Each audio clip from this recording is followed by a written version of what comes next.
Hi welcome to 9 vibes నేను మీ శ్రావణి.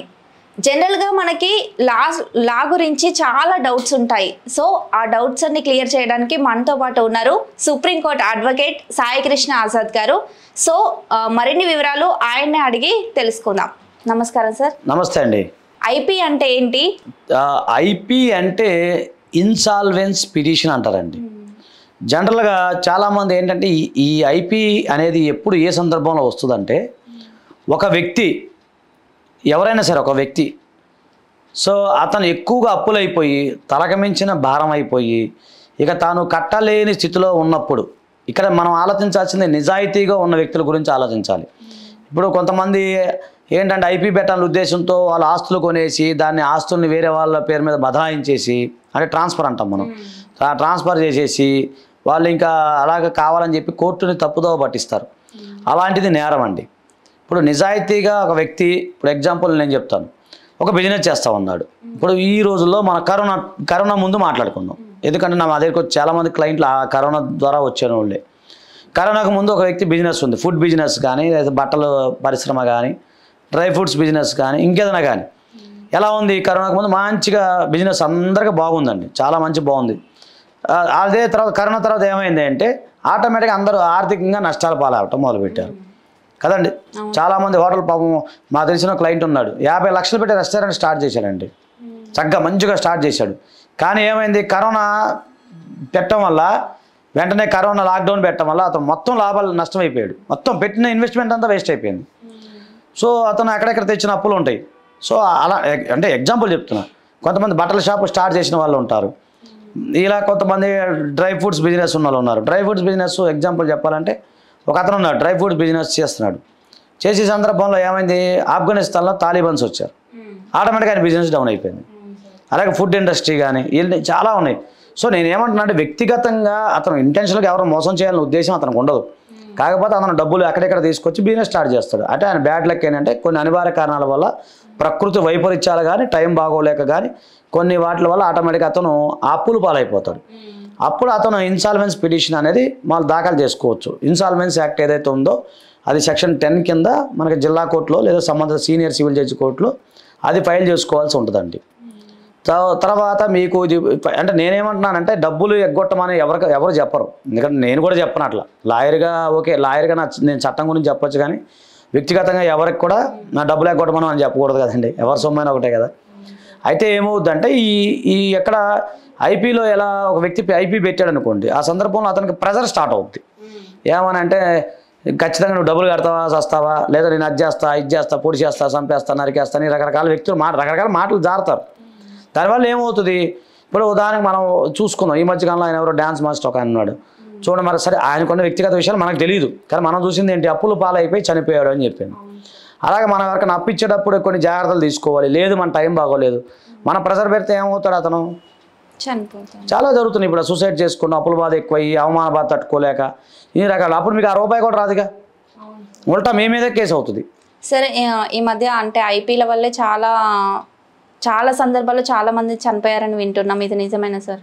అవునండి. ఇప్పుడు అంటే అది అంటే మనకి న్యూసే, మీరు నేను అంతా ఏంటంటే న్యూస్లో చూడటమే, కానీ అక్కడ నిజ నిర్ధానం అనేది మీకు నాకు తెలియదు కదండి. ఎక్కడో ఎవరో చనిపోయారు, అప్పుల బాధ ఎక్కువైపోయి ఆత్మహత్య చేసుకున్నాడు అని చెప్పి మనం చూస్తుంటాం.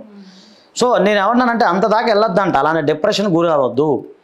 ఏమవుతుందంటే, ఐపీ పెట్టడం వల్ల మీకు కొంత వెసులుబాటు వస్తుందండి.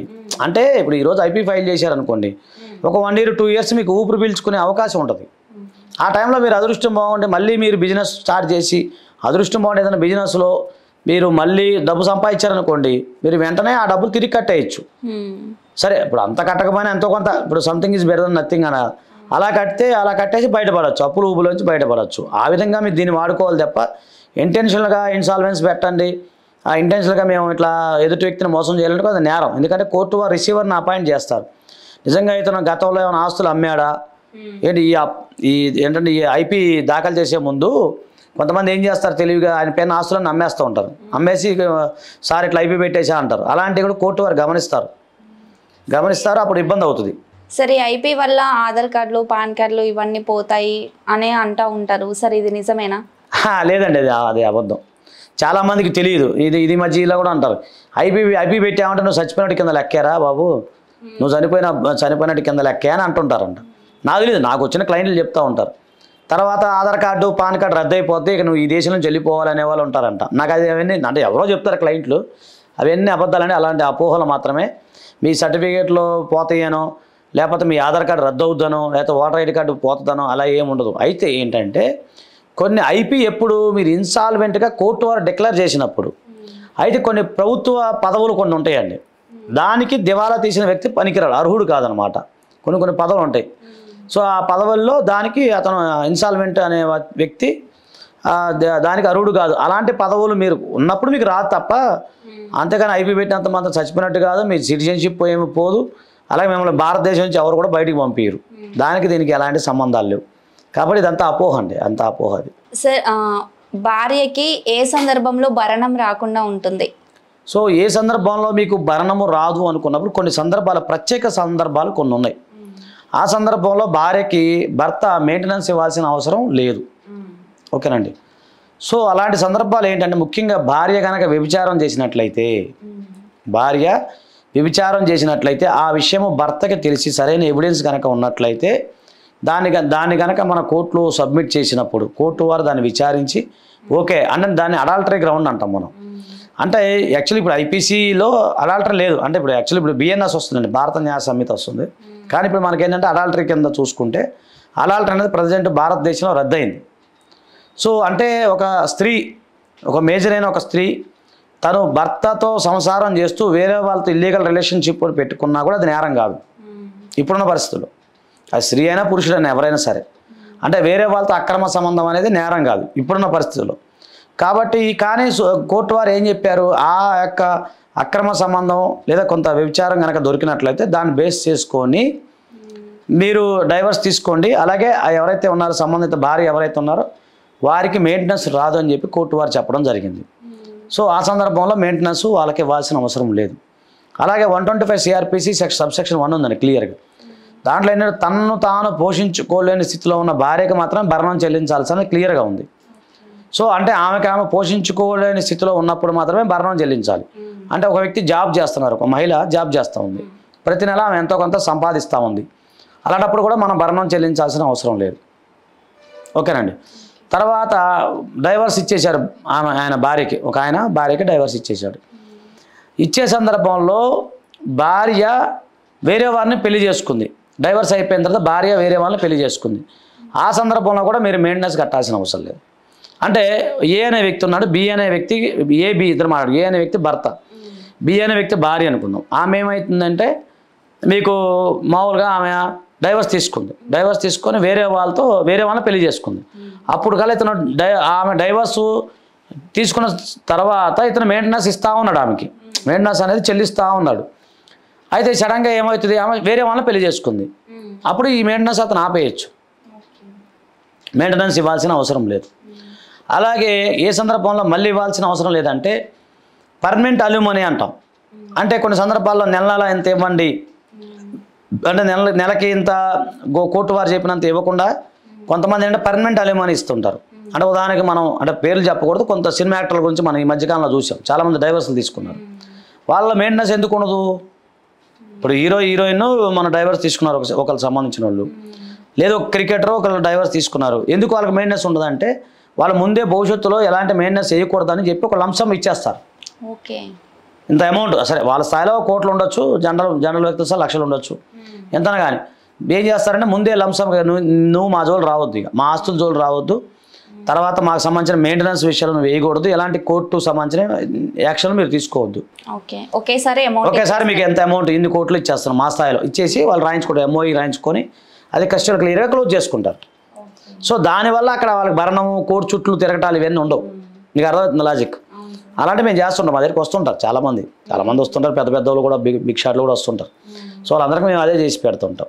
ఒకటి అంటే నెల ఇచ్చుకుంటే ఇంకా మళ్ళీ తర్వాత రిస్క్ అవుతుంది కదా, నెల ఇవ్వకపోతే అదంతా ప్రాబ్లం అవుతుంది.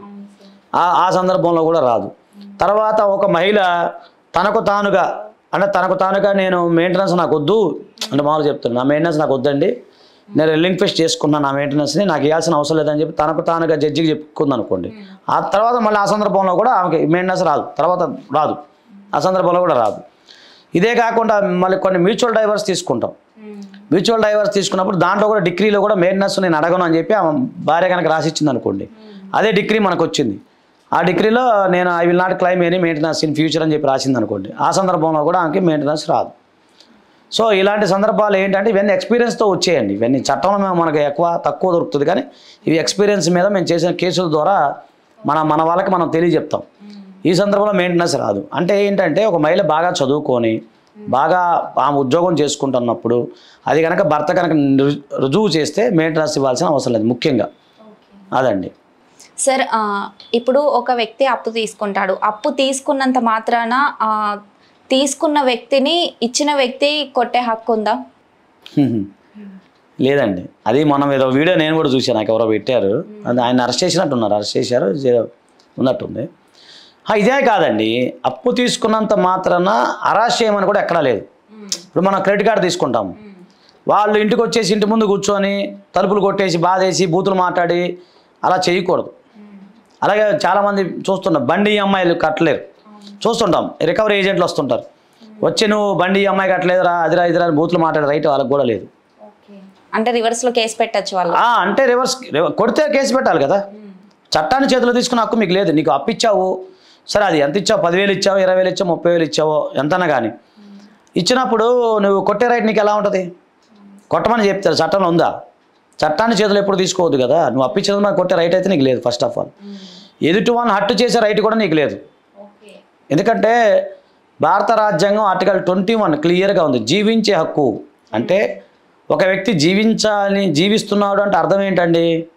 హుందాగా, ఆనందంగా, సంతోషంగా, గౌరవప్రదంగా జీవించటం. జీవించడం అంటే మనకే జంతువులు కూడా జీవిస్తున్నాయి, జంతువులు పక్షులు కూడా జీవిస్తూ ఉన్నాయి. అలాగే వాటికి లేనిది మనకు ఎందుకుండే అంటే హానర్. ఒక వ్యక్తి గౌరవప్రదంగా ఉండాలి, అతనికి ఒక పరువు ప్రతిష్ట ఇవన్నీ మన మనుషులకు ఉంటాయి. జంతువులకి ఏముంటాయండి? వాటికి ఏమి ఉండవు. ఉన్నావా, తిన్నావా, పడుకున్నావా, లేచిందా, తెల్లారే ఉంటుంది.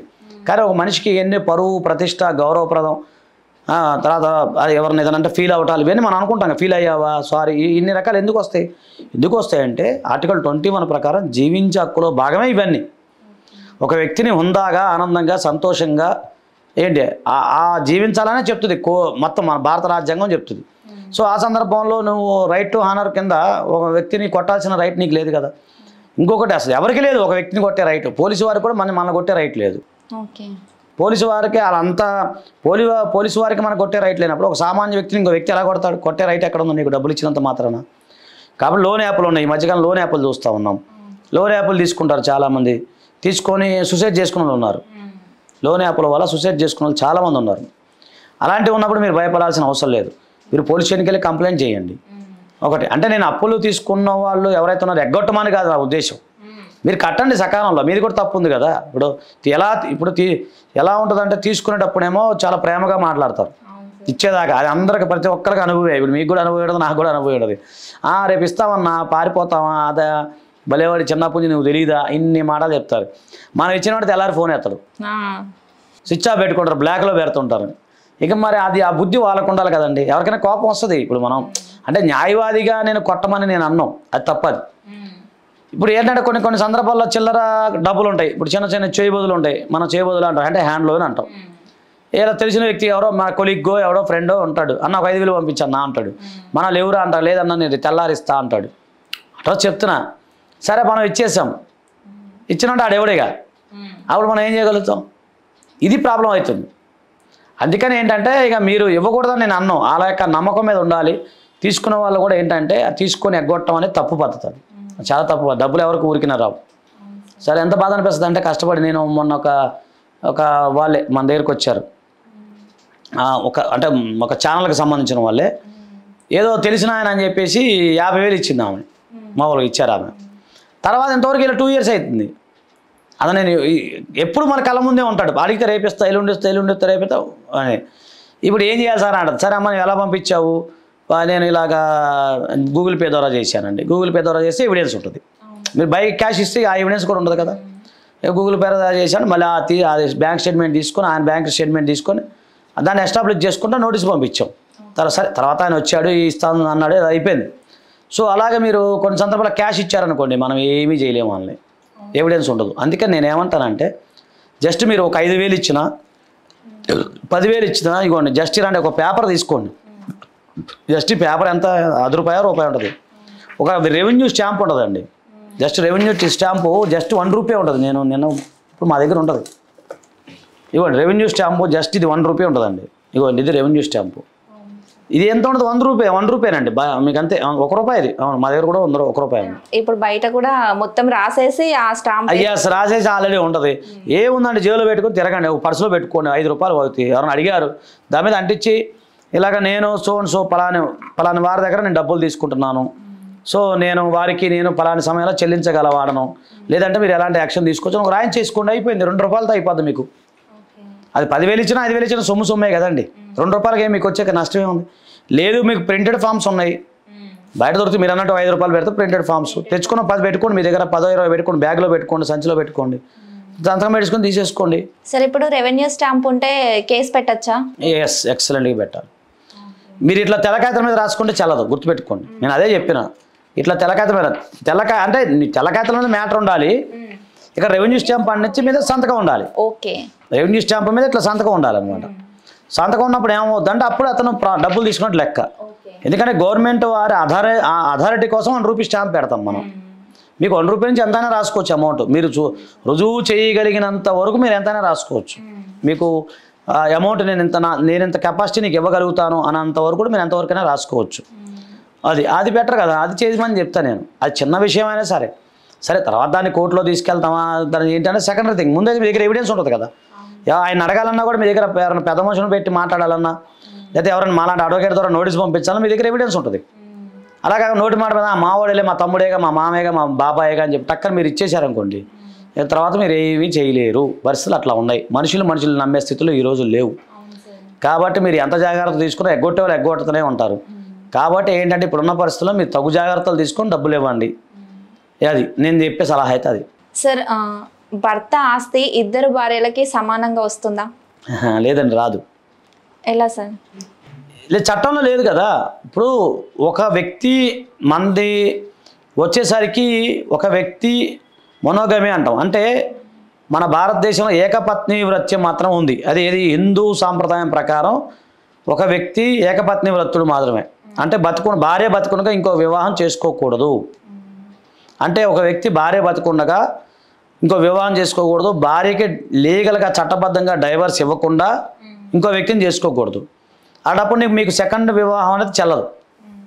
అంటే ఉదాహరణకి ఏనే వ్యక్తి ఉన్నాడు, భార్య బతుకుంది, భార్యకి డైవర్స్ ఇవ్వలేదు, అలాగే భార్య చనిపోలేదు, భార్య బతికే ఉంది, అటప్పుడు ఇంకో వివాహం అనేది చట్టబద్ధంగా చెల్లదు. అది 494 IPC అంటారు. ఇప్పుడు వచ్చేసరికి బైగామి, ఇప్పుడు BNS వచ్చిందండి.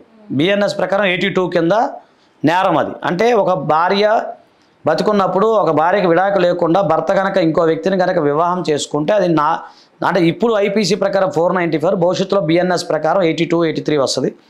దాని ప్రకారం అతనికి 7 years వరకు జైలు శిక్ష పడే అవకాశం ఉంటుంది. అది ఒకటి. అలాంటప్పుడు మీరు అలా ఉన్నప్పుడు ఒక సంబంధించిన వ్యక్తికి ఇంకో భార్యకి రైట్ ఉండదు, ఇంకో భార్యకి ఆస్తులు హక్కు ఉండదు. అయితే ఇక్కడ మనం ఆలోచించాల్సింది ఏంటంటే, ఇప్పుడు భార్య మీరు అన్నట్టు ఒక భర్త ఉన్నాడు, ఇద్దరు భార్యలు ఉన్నారు. సో భర్త కనుక వీలునామా రాయకుండా మరణించినట్లయితే భార్యకి ఎలాంటి రైట్ రాదు. అంటే సెకండ్ భార్యకి ఎలాంటి రైట్లు ఉండవు. అసలు చట్టబద్ధత లేదు కదా, పెళ్ళి చెల్లదు కదా, ఉండదు. ఫస్ట్ భార్యకి అన్నీ వస్తాయి. ఫస్ట్ భార్యకి అన్నీ వస్తాయి. అలాగే ఇంకొకటి మరి గమనించాల్సిందంటే, సెకండ్ భార్యకి పిల్లలు ఉన్నారనుకోండి, మామూలుగా అది ఎలిజిమేట్ చైల్డ్ అంటారు.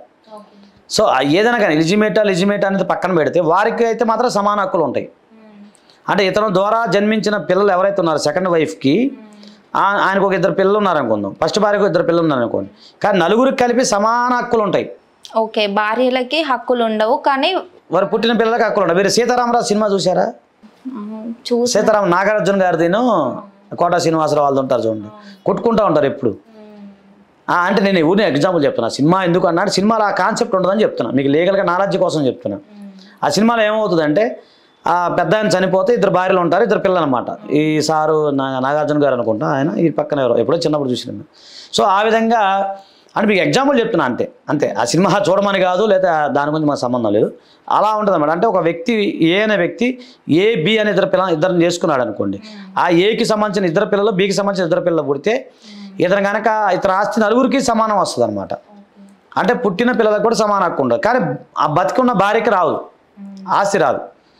అలా కాకుండా ఇతను ఇప్పుడు ఏనే వ్యక్తి ఉన్నాడు, ఫస్ట్ ఒక ఆమెను చేసుకున్నాడు, చనిపోయిన ప్రమాదశాతం టైం బాగా చనిపోయింది అనుకోండి, అప్పుడు సెకండ్ భార్య చేసుకున్నాడు అనుకోండి, పేరుకి సెకండ్ వైఫ్ అయినా కానీ ఆయన లీగల్గా చేసుకున్నట్టు. సో ఆమె కూడా వాటా ఉంటుంది. అప్పుడు లేదు భార్య చనిపోతే సెకండ్ భార్యకి లీగల్గా లేదు, ఫస్ట్ భార్యకి డైవర్స్ ఇచ్చేసాడు అనుకుందాం, సో ఆమెకి ఇతనికి ఎలాంటి రైట్స్ లేవు అనుకుందాం, అప్పుడు ఆటోమేటిక్గా సెకండ్ భార్యకి రైట్ ఉంటుంది అనమాట.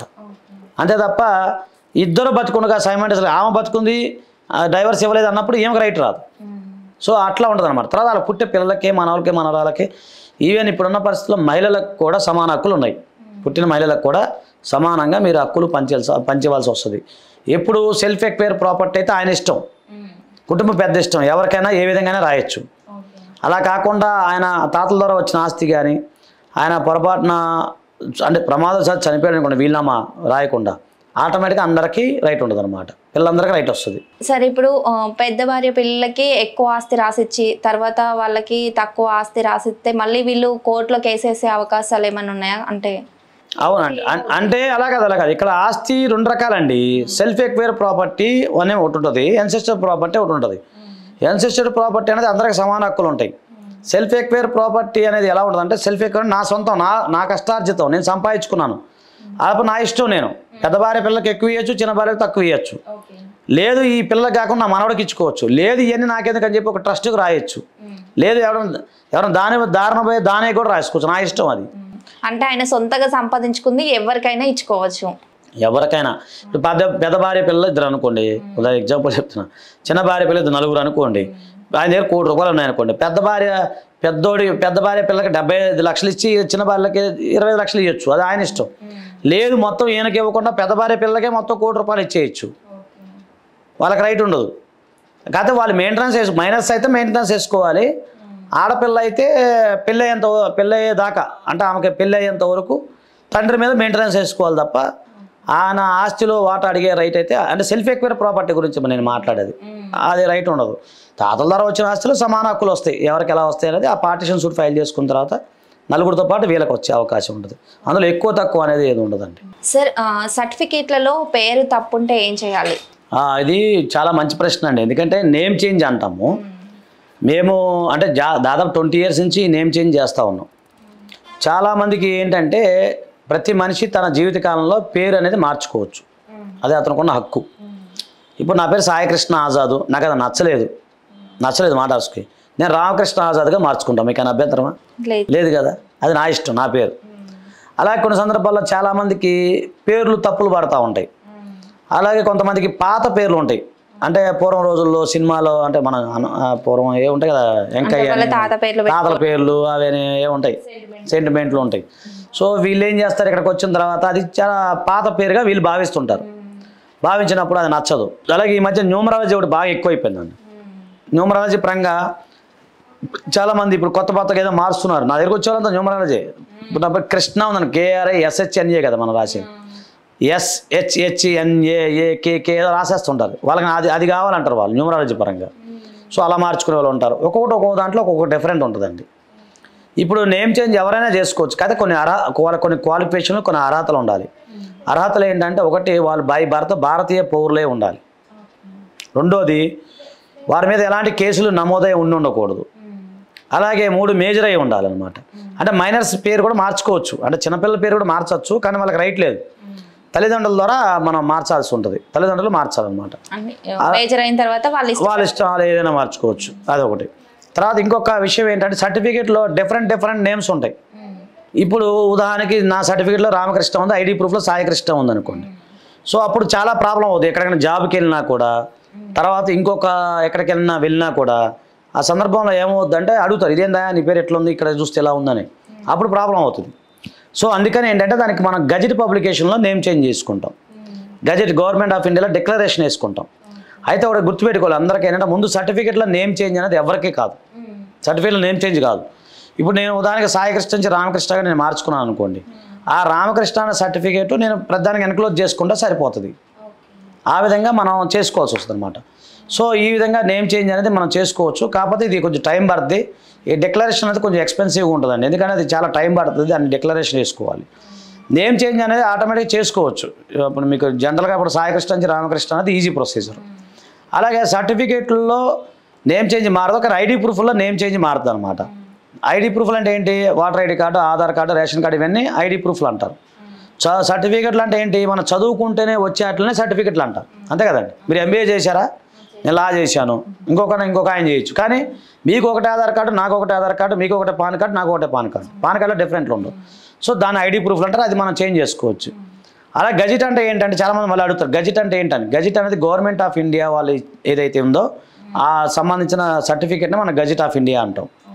సో ఇది అండి మొత్తం నేమ్ చేంజ్కి సంబంధించిన ప్రొసీజర్ ఇది. సరే, ఇప్పుడు లోన్ యాప్స్ వల్ల చాలా మంది చనిపోతున్నారు, వాళ్ళకి మీరు ఏం చెప్తారు? లోన్ యాప్లు అనేవి చాలా బాధ కలిగించే అంశాలండి. ఫస్ట్ ఆఫ్ ఆల్ ఎందుకంటే ఒక మధ్యతరగతి వ్యక్తి ఏదో ఒక 5,000 తీసుకుంటాడు. నేను చేసి చాలా కేసులు చేశాను, అందరికి వస్తుంటారు పిల్లలు. 5,000 తీసుకుంటాడు, కానీ అతను కడతాడు. కట్టిన తర్వాత మళ్ళీ ఏమవుతుంది? మళ్ళీ హరాస్మెంట్ స్టార్ట్ అవుతుంది.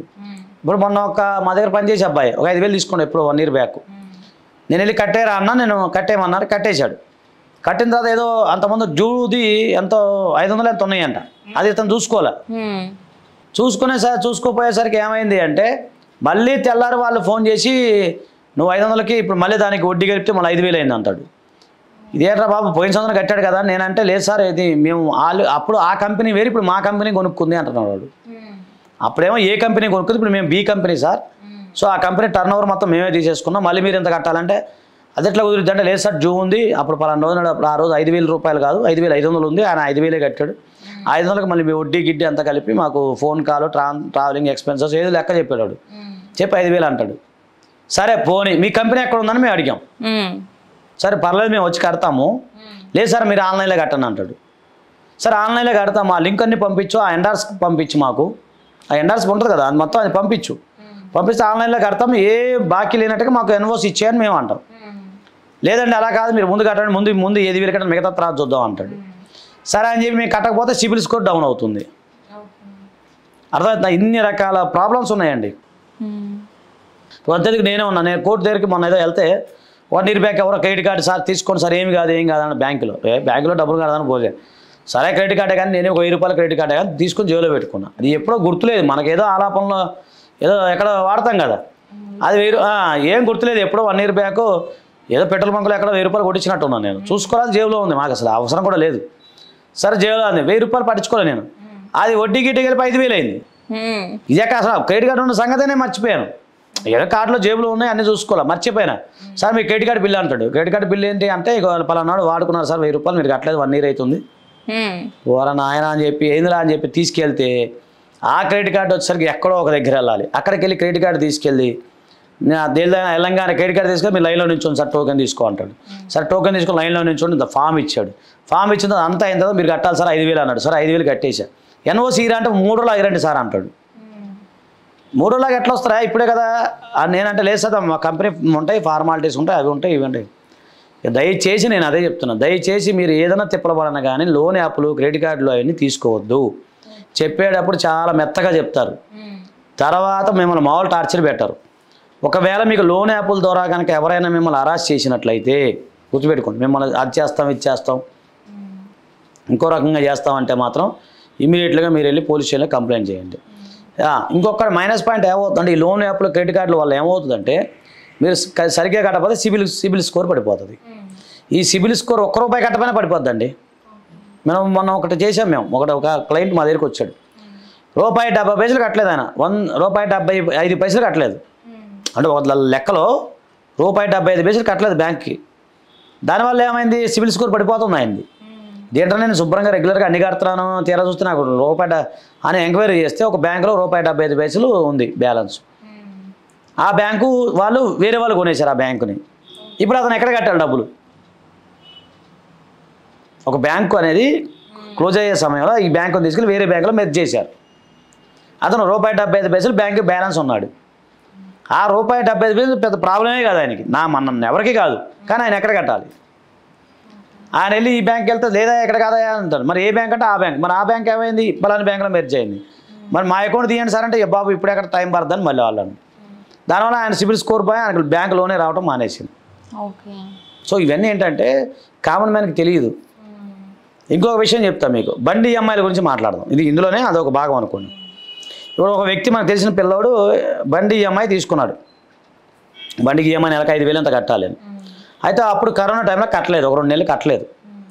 2 నెలల కరోనా టైంలో కట్టకపోవటం వల్ల ఏమైంది అంటే, అప్పుడు కట్టడానికి లేదు కదా, ఎవరి దగ్గర డబ్బులు లేవు కదా, ఒక 2 ఈఎంఐలు ఆపేశారు. కట్టకూడదని గవర్నమెంట్ కూడా చెప్పింది, కట్టమాకనే ఏం పర్లేదు అని చెప్పింది. కానీ ఈఎంఐలు అట్లా పెండింగే ఉన్నాయి.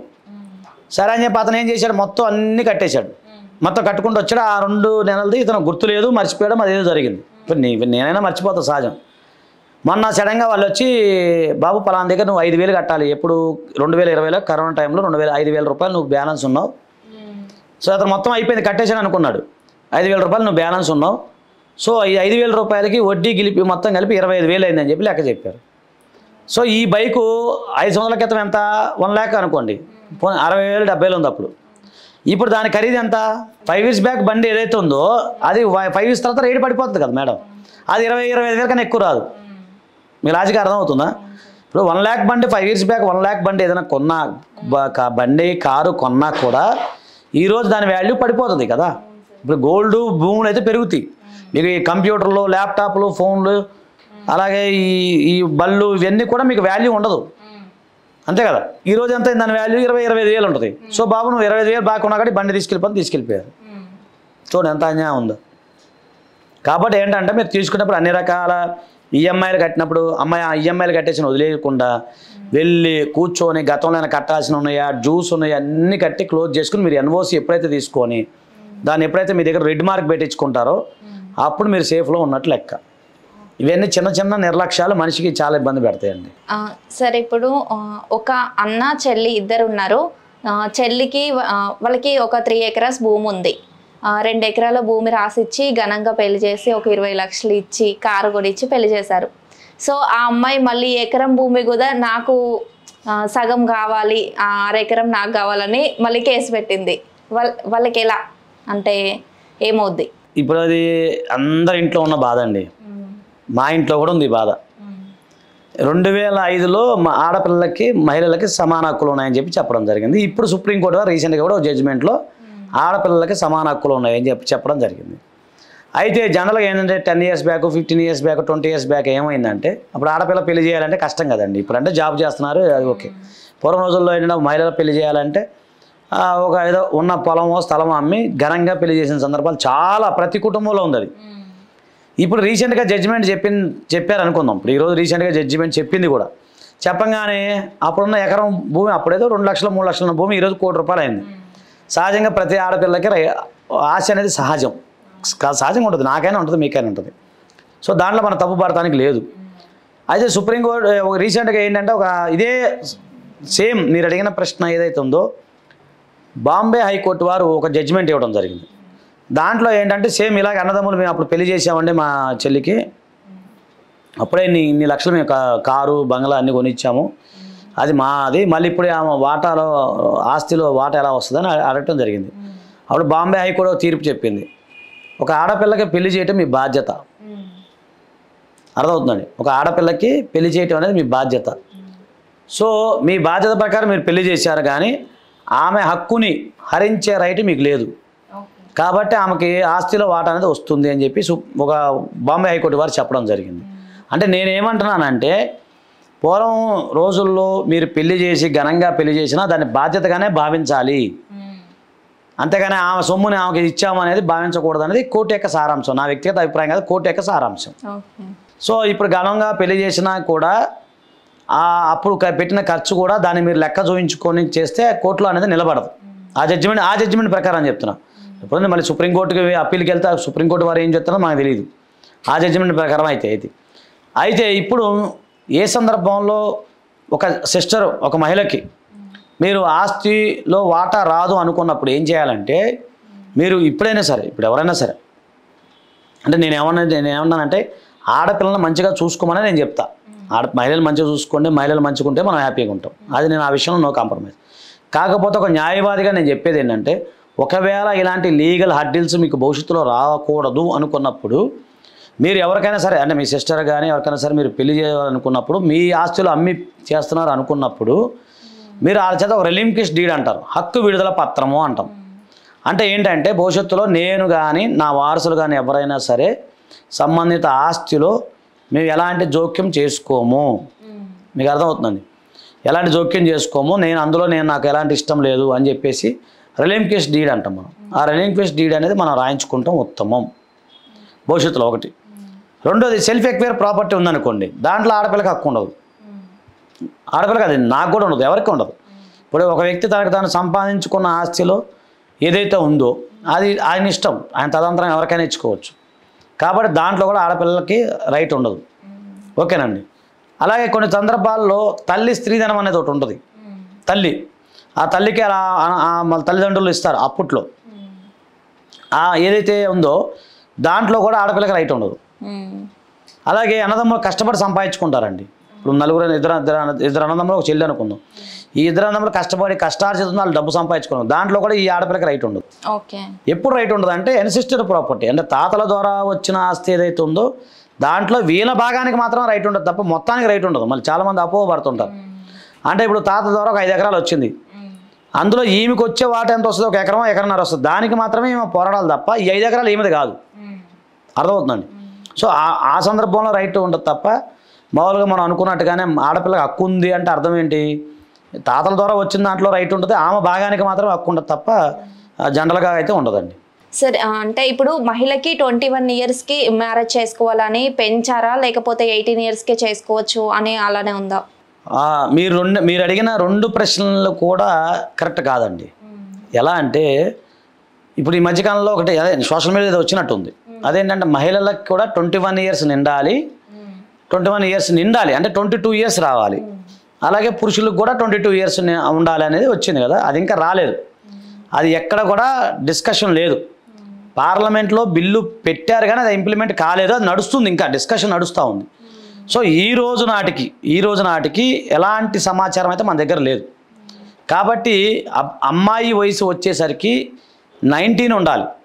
అంటే చాలా మంది 18 ఇయర్స్ కాదు, తప్పు, 18 నిండాలి. ఎస్, నిండాలి, 19 రన్ అవ్వాలి. ఎస్, అంటే నిన్న నా వయసు 18 ఏళ్ళు నిండిపోయి ఈరోజు 19కి వచ్చా నేను.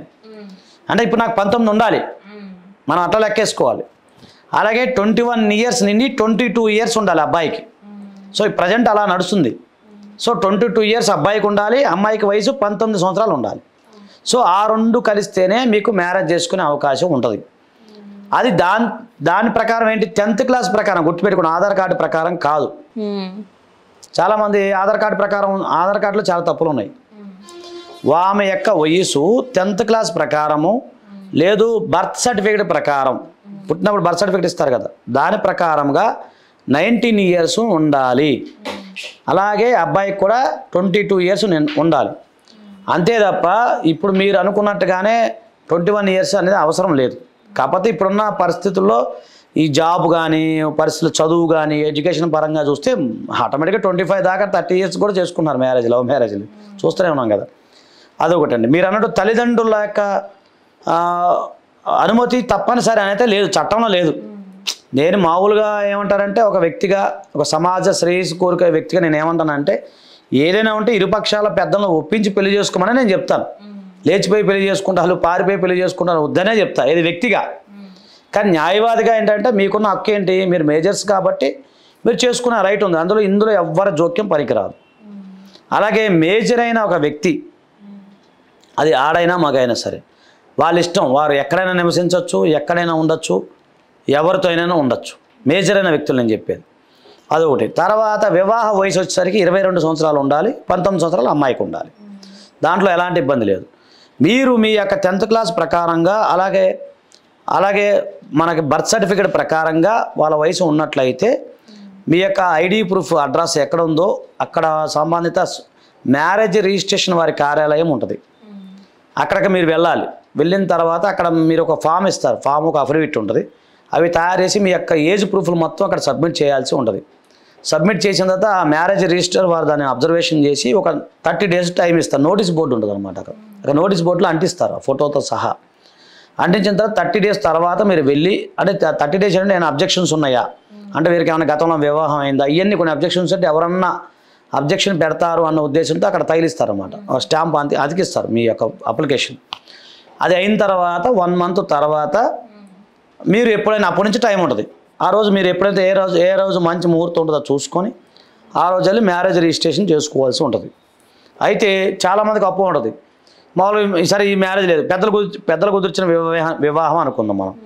మామూలుగా పెళ్ళి అయిపోయింది, మరి వాళ్ళు కూడా మ్యారేజ్ రిజిస్ట్రేషన్ చేసుకుంటే ఏం చేయాలి అంటే వాళ్ళ యొక్క వెడ్డింగ్ కార్డు, వెడ్డింగ్ ఫోటో, వాళ్ళిద్దరి యొక్క ఐడి ప్రూఫ్లు తీసుకొని వారు ఎక్కడైతే నివసిస్తున్నారో సంబంధిత కార్యాలయంలోకి వెళ్ళి రిజిస్ట్రేషన్ చేసుకోవాలి. 3 విట్నెస్లు కంపల్సరీ ఉండాలి. వాళ్ళ 3 విట్నెస్లకు సంబంధించిన ఎవిడెన్స్ ఉండాలి, వాళ్ళ ఐడి ప్రూఫ్లు, ఆధార్ కార్డులు ఉండాలి. ఓకేనా? అది ఉన్న తర్వాత ఆటోమేటిక్గా అది రిజిస్ట్రేషన్ అవుతుంది. అలాగే చాలామందికి ఆర్య సమాజంలో జరిగే పెళ్ళిళ్ళు చెల్లుతాయా లేదని డౌట్ ఉంటుంది. అదొక సందేహం చాలామంది అడుగుతుంటారు. ఆర్య సమాజంలో చేసుకునే వివాహాలన్నీ కూడా చెల్లుతాయి, దాంట్లో మీరు ఎలాంటి సందేహం లేదు. ఎందుకంటే హిందూ సాంప్రదాయం ప్రకారంగా హిందూ సాంప్రదాయము దాని యొక్క సంబంధించిన వ్యవహారం మొత్తం నడిచిద్ది కాబట్టి అది వ్యాలిడే. అయితే ఆర్య సమాజ్ వారు ఇచ్చే సర్టిఫికెట్ ఏదైతే ఉందో అది అనేది రిజిస్ట్రేషన్, ఏదైతే మీరు రిజిస్ట్రేషన్ సర్టిఫికెట్ ఉంటారో, మన మ్యారేజ్ చేసుకున్న రిజిస్ట్రేషన్ సర్టిఫికెట్ ఇస్తారు, మ్యారేజ్ రిజిస్ట్రేషన్, దానికి ఈక్వల్ కాదు అని చెప్పి కోర్టు వారు చెప్పడం జరిగింది. అంటే మీరు ఆర్య సమాజంలో వివాహం చేసుకున్నారు, మీకు సర్టిఫికెట్ ఇస్తారు, అది బేస్ చేసుకుని మీరు వెళ్ళి రిజిస్ట్రేషన్ చేసుకోవాలి. అంతే తప్ప ఆ యొక్క రిజిస్ట్రేషన్ ఏదైతే ఉందో అదే రిజిస్ట్రేషన్ సర్టిఫికెట్ మాకు ఇదే దీని ద్వారా అని అంటారు, కుదరదు. సో పెళ్లి చెల్లుతుంది, పెళ్లి గురించి మీకు ఎలాంటి ఇబ్బంది లేదు. ఆ ఇచ్చే సర్టిఫికెట్లు అనేవి లీగల్గా చట్టబద్ధం కావు అని చెప్పి చెప్పడం జరిగింది. అదండి. కాబట్టి ఏంటంటే ఇద్దరు మేజర్స్ అయిన వ్యక్తులు, వివాహ వయసు వచ్చిన వాళ్ళు ఇరుపక్షాల తల్లిదండ్రులు ఒప్పించి కొంచెం కూర్చోబెట్టి నింపాదిగా చేసుకోమని నా యొక్క సలహా అనమాట. అది సార్, బిఎన్ఎస్ అంటే ఏంటి? రైట్, మీరు చాలా మంచి ప్రశ్న అడిగారండి. బిఎన్ఎస్ అన్నది చాలామందికి తెలియదు ప్రజెంట్. బిఎన్ఎస్ అంటే భారత న్యాయ సంహిత. భారత న్యాయ సంహిత అంటే ఏంటంటే ఇండియన్ పీనల్ కోడ్, ఐపీసీ, అలాగే సిఆర్పిసి, క్రిమినల్ ప్రొసీజర్ కోడ్. దాని ప్లేస్లో భారత న్యాయ సురక్షా సంహిత అని ఒకటి వచ్చింది. అలాగే ఇండియన్ ఎవిడెన్స్ యాక్ట్, అది కూడా వెళ్ళిపోయిందండి, ఇప్పుడు తీసేశారు. ఇప్పుడు భారతీయ సాక్ష్య సంహిత అని వచ్చిందనమాట. అంటే 3 ఉన్నాయి. అంటే మనకు IPC, CrPC, Indian evidence act, ఇవి జనరల్గా క్రిమినల్ కేసుల్లో వస్తాయి. ఇవన్నీ క్రిమినల్ లా అంటాం మనం. దాంట్లో మీకు ఎగ్జాంపుల్ చూపిస్తాను, అంటే మీరు అడుగుతున్నారు కూడా చూపిస్తాను. ఇదండి, ఇప్పుడు ఇది వచ్చేసరికి మాకు క్రిమినల్ మేజర్ యాక్ట్స్ ఉంటుంది. అంటే ఇప్పుడు మేము చదువుకుంది ఇది వచ్చేసరికి క్రిమినల్ ప్రొసీజర్ కోడ్ 1973, అంటే అది ఎప్పుడు బ్రిటిష్ వాళ్ళు పెట్టే అమెండ్మెంట్ జరిగింది. Indian penal code 1860, Indian evidence act 1872. ఓకేనా? ఇవి 3 చట్టాలు ఇప్పుడు లేవు. అంటే ఇప్పుడు ఈ బుక్ ఏదైతే ఉందో, ఇప్పుడు నేను కష్టపడి చదువుకున్నాను, లా చదివేటప్పుడు కొనుక్కున్నా, కష్టపడి రూపాయి పువ్వు చేసుకొని. అప్పుడే ఈ పుస్తకం 1150 రూపాయలు, 2013లో స్టోరీ. కానీ ఇప్పుడు ఈ పుస్తకం పనికిరాదు, దేనికి పనికిరాదు, తీసుకెళ్ళి మేము అక్కడ పక్కన పడేయాలి. ఆ చట్టాలన్నీ లేవు. ఎస్, ఆ చట్టాల ప్లేస్లో ఇప్పుడు మనం అనుకున్న భారత న్యాయ సంహిత, అలాగే భారత సురక్షా సంహిత, అవన్నీ ఉన్నాయి. ఇదేంటంటే మళ్ళీ భవిష్యత్తులో మీకు రెఫరెన్స్ కోసం ఉంచుకోవాలి ఆ బుక్, అంతే తప్ప దాని ద్వారా ఇప్పుడు చట్టాలు ఏమీ జరగవు. ఇప్పుడు మన సినిమాలో చూస్తాం, ఇండియన్ పీనల్ కోడ్ ప్రకారం 302 ప్రకారం ముద్దాయికి యావజ్జీవ కారాగార శిక్ష విధించడం అనేది సినిమాలో చూస్తున్నాం మనం. అవన్నీ లేవు. ఇప్పుడు వకీల్ సాబ్ సినిమా తీయాలనుకోండి, అంటే ఉన్న ఎగ్జాంపుల్ చెప్తున్నా, ఇప్పుడు జూలై 1 తర్వాత అందులో ఉన్న సెక్షన్స్ అన్నీ మార్చాలి. ఓకే. ఇప్పుడు వకీల్ సాబ్ సినిమాలో ఐపీసీ అని గురించి వస్తుంది, మొత్తం టాపిక్ అంతా హీరో గారు మాట్లాడుతుంటారు కదా, ఐపీసీ ప్రకారం ఇది అంటుంటారు కదా, అది ఇప్పుడు రాదు. ఆ సెక్షన్స్ అన్ని మారిపోతాయి. రైట్, అంటే ఊరిని ఎగ్జాంపుల్ చెప్తున్నా. ఇందులో ఎవరిని ఇబ్బంది పెడతాం కదా ఆ సెక్షన్స్. అలాగే వకీల్ సాబ్ సినిమా ఇప్పుడు తీయాలి, జూలై తర్వాత తీయాలంటే అందులో డైలాగులు మార్చాలి. అంటే ఇండియన్ పీనల్ కోడ్ ప్లేస్లో బిఎన్ఎస్ రావాలి, అర్థమైందా? అలాగే సురక్షా సంహిత రావాలి సిఆర్పిసి ప్లేస్లో. అలాగే ఇప్పుడు నెక్స్ట్ సినిమాలో కూడా మనం వినే పదం ఏంటంటే బిఎన్ఎస్ ప్రకారంగా ముద్దాయికి 100, ఇప్పుడు అంటే 302 100 అయిందిలేండి, 101 అయింది. అప్పుడు అక్కడ 302 కదా, ఇక్కడ 101 101 అయింది, సెక్షన్ మారిపోయింది. సెక్షన్ ప్రకారంగా శిక్షించడం అయిందని చెప్పి ఇప్పుడు మార్చాలి, డైలాగులు మార్చాలన్నమాట. సో అలాగే జూలై 1 నుంచి ఇప్పుడు మనకి ఎవరు ఏ నేరం చేసినా కూడా బిఎన్ఎస్ ప్రకారంగా పోలీసు వారు శిక్ష విధిస్తూ ఉంటారు, కోర్టు వారు శిక్షలు విధిస్తూ ఉంటారు. ఇది బిఎన్ఎస్ వచ్చేసరికి మీకు 2023 చట్టం అండి. ఇది డిసెంబర్ 25 నాడు దీన్ని రాష్ట్రపతి గారు ఆమోద ముద్ర వేయటం జరిగింది. ఆ రోజు నుంచి ఇది అమల్లోకి వచ్చిందనమాట. సో మీకు చూపిస్తాను నేను, బిఎన్ఎస్ నా దగ్గర ఉంది, ఒరిజినల్ కాపీ ఉంది, ఇంకా బుక్లు ఇంకా రాలేదు, ఇంకా మీకు పుస్తకాలు రాలేదండి. చాలామంది అడుగుతున్నారు, బుక్ రూపంలో రాలేదు, వస్తుంది, అది తొందరలోనే వస్తుంది అనుకుంటున్నాను నేను. ఇదిగోండి, ఇది భారత న్యాయ సంహిత, ఇది ఒరిజినల్ కాపీ. ఫస్ట్ మొట్టమొదట గజెట్ అంటారు కదా, గజెట్ కాపీ అనమాట. సో దీని ద్వారా ఇప్పుడు మనం అనుకున్న పుస్తకాలన్నీ వస్తాయి. సో ఇది మేము తెప్పించాము అక్కడ డైరెక్ట్ గజెట్ ఎట్లా ఉంటుంది ఏంటనేది ఒరిజినల్ కాపీ. ఇది మదర్ అనుకోండి, మదర్ యాక్ట్ ఇది. సో దీంట్లో వచ్చేసరికి మీకు 358 సెక్షన్స్ ఉన్నాయి. సో 358 సెక్షన్స్, చాప్టర్స్ 12 చాప్టర్స్ ఉన్నాయి. సో దీని ద్వారానే ఇప్పుడు ఇవన్నీ రాబరీ అంటే ఏంటి, ఇందులో చాలా డిఫరెంట్ డెఫినేషన్స్ ఉన్నాయి అన్నమాట. ఈ బ్రైబరీ అంటే ఏంటి, అబ్డక్షన్, కిడ్నాపింగ్ ఎలా, ఆర్గనైజ్డ్ క్రైమ్స్, డిఫరెంట్ ఉన్నాయన్నమాట. సో దీని మీద మనం చాలా వీడియోలు చేద్దాం భవిష్యత్తులో బిఎన్ఎస్ మీద. సో ఇది వచ్చేసరికి మీరు చూశారు కదా, ఈ బిఎన్ఎస్ 25 డిసెంబర్ 2023 నాడు భారత ప్రభుత్వం ఆమోద ముద్ర వేయడం జరిగింది. ఇది జూలై 1 నుంచి ఇంప్లిమెంట్ అవుతుంది. కాబట్టి ఇప్పుడు ఎవరైనా సరే చదువుకునే వాళ్ళు, లా చదివే వాళ్ళు, తర్వాత పోలీసు వారు కానీ, తర్వాత ఇంకేమైనా కామన్ మ్యాన్ కానీ, వీళ్ళందరూ కూడా బిఎన్ఎస్ ఇప్పుడు చదువుకోవాల్సి ఉంటుంది. బిఎన్ఎస్ అంటే ఇదొకటి, భారత సురక్షా సంహిత ఒకటి, ఈ 3 చదువుకోవాలి. చదువుకుంటే మీకు లీగల్గా కొంత నాలెడ్జ్ ఉంటుంది అనమాట. ఇప్పుడు ఈవ్ టీజింగ్ కేసు ఉంటారు, అలాంటి అంతకుముందు ఐపీసీ కింద సెక్షన్ వేసేవాళ్ళు, ఇప్పుడు ఐపీసీ పోయింది, బిఎన్ఎస్ వచ్చింది. అర్థమైందండి. ఇప్పుడు ఆయన మర్డర్ చేశారు, అప్పుడు చేసినప్పుడు ఐపీసీ అది పోద్ది, దీని ప్రకారం శిక్ష విధిస్తారు. సో ఇది చాలా కఠినంగా ఉన్నాయండి ఇవి శిక్షలు, చాలా టైట్ ఉన్నాయి. అలా ఉంటేనైనా భారతదేశం ఇది చాలా టైట్ ఉంది. ప్రధానమంత్రి మోడీ గారు చాలా చక్కగా దీన్ని చేశారండి. మినిమం 3 years నుంచి ఉంది ఇంప్రిజ్మెంటు, 10 years వరకు ఉంది. అలాగే ఎంటైర్ లైఫ్, వాళ్ళ జీవితం లైఫ్ టైం జైల్లో ఉండాలి, జీవిత కారాగార శిక్ష. ఇదిగోండి, కాజింగ్ డెత్ బై నెగ్లిజెన్సీ.